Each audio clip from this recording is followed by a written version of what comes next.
Hiltusen Tuomas Leppävirta Racing Team siirtyy tuolla Varkauden Lovinta BV:lle. 252 Ollikaisen Ilkka Lapinlahden Opel-kuljettaja.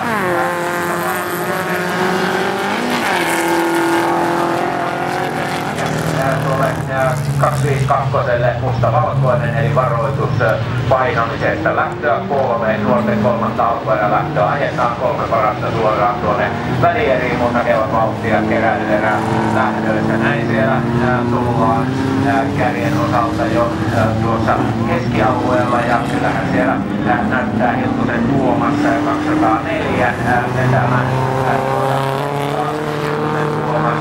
opiskelija Leppävirralta Varkauden Lovinta Oulikonen Urakointiin Juha Hiltunen, Juha Ykkönen Lapinlahden 2, Tuusniemen 2, Lapinlahden 3 tuossa toisesta sisältä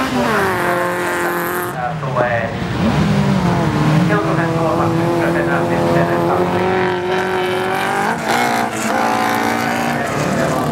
Pojat Racing Tötöllä